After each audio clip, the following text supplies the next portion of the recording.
In a very basic sense, I'd love to know where this idea came from. My understanding is that parts of it have been percolating in your mind for the better part of 25 years. That's true, definitely. But in terms of like the idea of this is a story about a couple that cheats on their lovers with each other, that line came.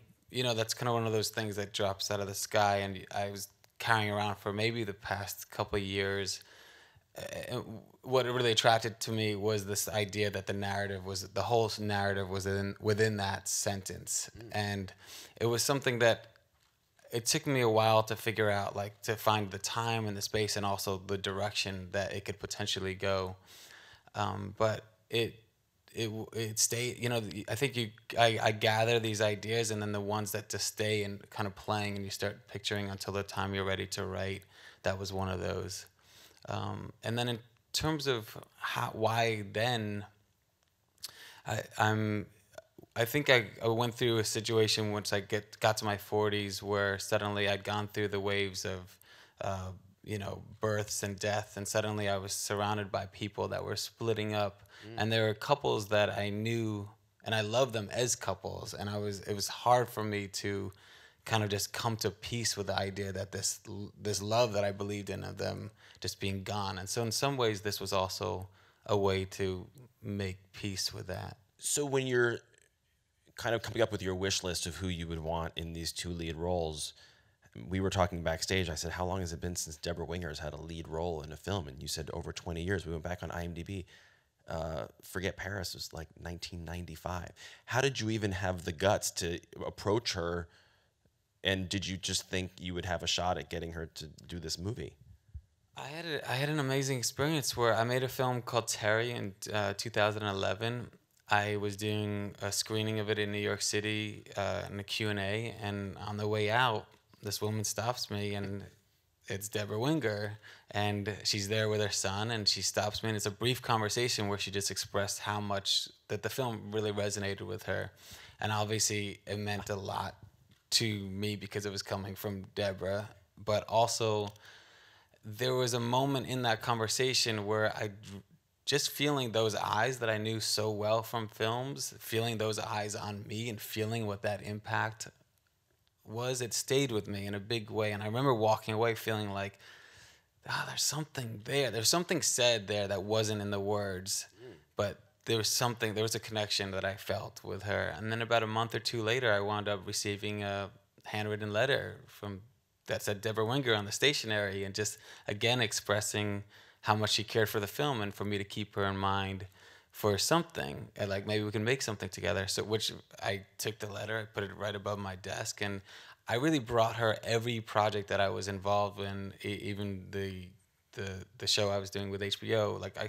And to her credit, she would just say, I don't think this is not it.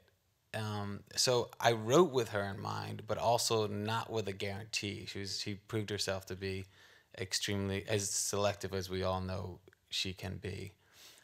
But then, yeah, when I wrote it with her in mind, and then when I got it to her, and she said yes, and that really dictated the type of movie it was going to be. It was fun for me just sitting here watching the credits scroll, because your entire cast is like 11 people, and then it gets to the point where it's lists every member's name of the orchestra, and it's like 50 or 60 people. And Mandy Hoffman, who did your score, it's such a fascinating score, because in many ways it feels at odds with the flowery nature of it, this romantic nature of it, at odds with what we're seeing on screen, but in a really cool way. How did you and Mandy come up with how the two would interact? Well, let me first just say that this is the first that orchestra told us that they've been credited individually, and I think it is 50 people. And while it's funny to have so many more people on that side, it was really important to us after we saw what they did. I went to Seattle to the recording and just see these individuals, that we acknowledge each of them as individuals rather than just having. Mandy and I we've been working together since about 14 years, and we've concentrate. Our base has been very minimal piano-based scores, and I think that we're both looking to kind of go some other direction.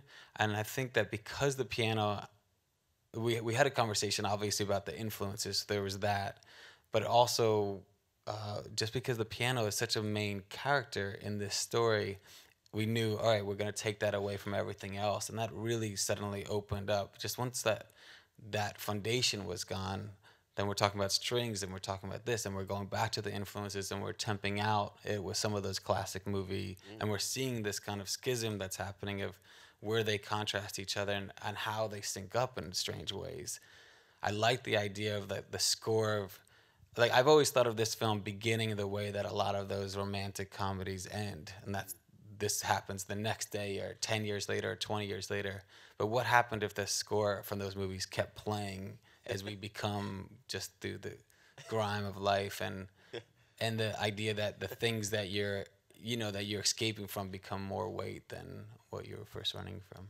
If there's one thing that I just really appreciate about this movie, is that it's a love story starring two people who are in their 50s, or I don't know what the exact age of the characters is. Is that because it's something you felt like you haven't seen? Is it something you think there ought to be more of? I do.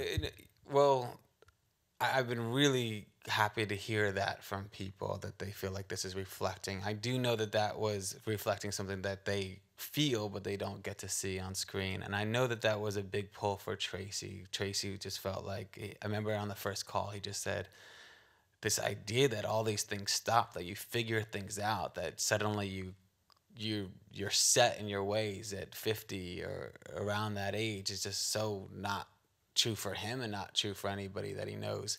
But also has not been true for me, for in terms of, like, I've never felt, and now that I'm 44, I've never felt that I'm set, or that things have changed that much from being 10 or 15 in a lot of ways.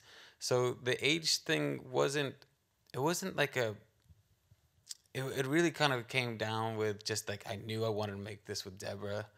If she said yes, that would dictate the kind of what the world was. And it was a world that I am happy now that is reflected, and that people feel like it's reflecting something. Yeah. Well, thank you for making it, and thank you for being here.